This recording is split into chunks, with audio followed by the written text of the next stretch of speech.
Bonjour et bienvenue, Hélène Schmidt d'Exploring Happy. Aujourd'hui, je voudrais vous parler d'un sujet capital à cerner, surtout quand on est dans une relation d'accompagnement de l'humain, que vous soyez thérapeute, coach, accompagnant, peu importe le label que vous vous donnez. Comme souvent, mes vidéos sont inspirées de situations auxquelles je fais face, pour moi, ou à travers l'observation d'autrui dans ma vie.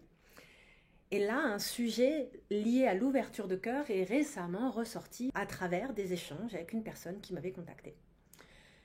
Voyez, l'ouverture de cœur, c'est quelque chose d'important, être dans la bienveillance, dans l'accueil, être dans cette notion d'avancer dans la vie à cœur ouvert. Oui, c'est quelque chose qui peut être fastidieux à cultiver. On a tout un tas de bagages, de mécanismes de défense et tout un tas aussi d'attributs, de caractères divers et variés, si on en réfère 2 secondes au design humain, qui font que l'ouverture de cœur va prendre des formes très différentes selon les gens. Il s'agit avant tout d'une intention sous-jacente, d'un accueil. Et là, je vais faire référence aux travaux de Brené Brown, qui est une personne que j'admire beaucoup. Et pour vraiment avancer dans le monde à cœur ouvert, il faut 2 choses indispensables. La première, des limites claires. Savoir quand et comment, sous quels termes en fait, vous laissez autrui accéder à votre énergie. Il ne s'agit pas d'avancer à cœur ouvert et de laisser des comportements, des discours se tenir qui ne sont pas corrects pour vous.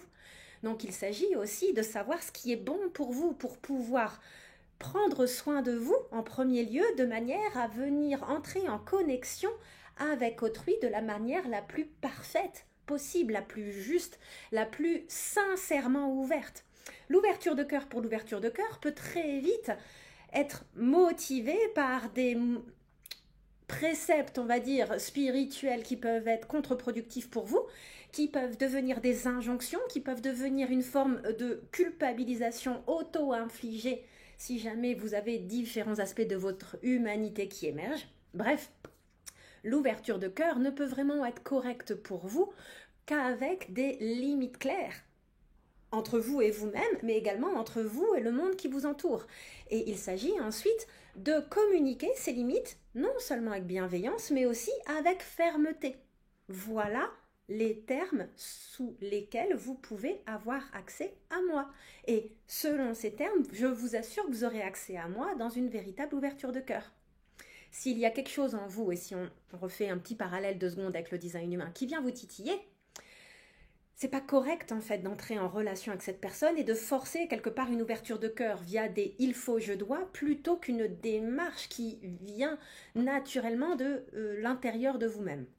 Voilà, première chose qui vient encadrer l'ouverture de cœur. Deuxième chose, et là je fais référence à un concept que Brené Brown développe dans son livre Braver sa nature sauvage, cherchez le titre en français, Braving the Wilderness en anglais, c'est un livre qui m'a littéralement tiré les larmes plus d'une fois avec cette justesse qui la caractérise. Faut savoir déjà que le premier concept vient d'elle dans une vidéo qu'on peut trouver sur internet. Je suppose qu'elle doit développer dans d'autres ouvrages, j'ai pas non plus tout lu. Mais revenons à Braving the Wilderness. Elle parle, je crois c'est à la fin de son ouvrage, on va dire dans le dernier quart, dernier terre, d'une notion développée par une personne dont j'ai oublié le nom, qui est cette notion de strong back, soft front. Donc, un dos fort et un devant doux. Elle explique en fait que la plupart des gens avancent dans la vie avec une carapace devant eux qui est en fait la conséquence d'une colonne vertébrale qui n'est pas forte. Pour avancer à cœur ouvert, avec un vrai cœur ouvert, il s'agit d'avoir un dos fort, une colonne vertébrale forte, savoir qui je suis. Quelles sont les choses qui sont bonnes pour moi? Quelles sont les choses qui ne sont pas bonnes pour moi? Quelles sont mes limites à l'égard de moi-même, à l'égard d'autrui? Qu'est-ce qui m'anime? Quelles sont mes valeurs? Bref, tout ça, c'est ce qui vient constituer une colonne vertébrale forte. Et ce qui va vous permettre vraiment, justement, avec justesse, d'avancer dans la vie à cœur ouvert de la manière la plus correcte possible, autant pour vous que pour le monde.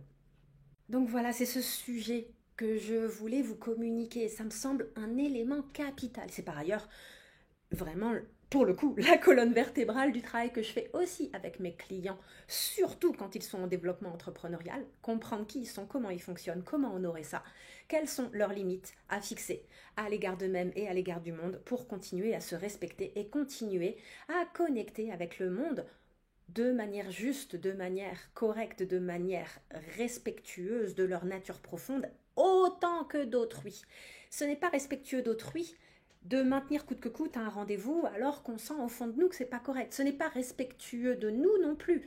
Ce n'est pas respectueux d'autrui de se convaincre coûte que coûte qu'on a envie d'avoir une discussion à ce moment donné avec la personne vis-à-vis de là où elle en est à ce moment-là.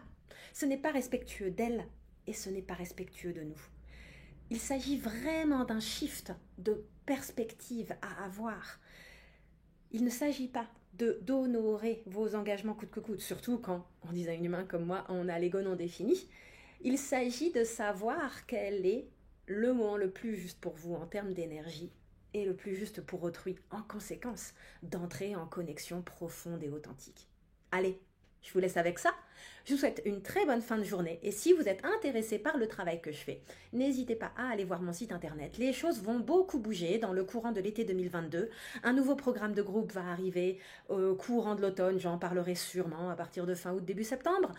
La nature de mes accompagnements également évolue et devrait satisfaire beaucoup d'entre vous, autant sur le fond qui se réouvre au-delà de l'accompagnement entrepreneurial, mais également sur la forme, à savoir des sessions plus courtes et du coup un engagement financier peut être plus acceptable pour certains d'entre vous. Allez, à bientôt!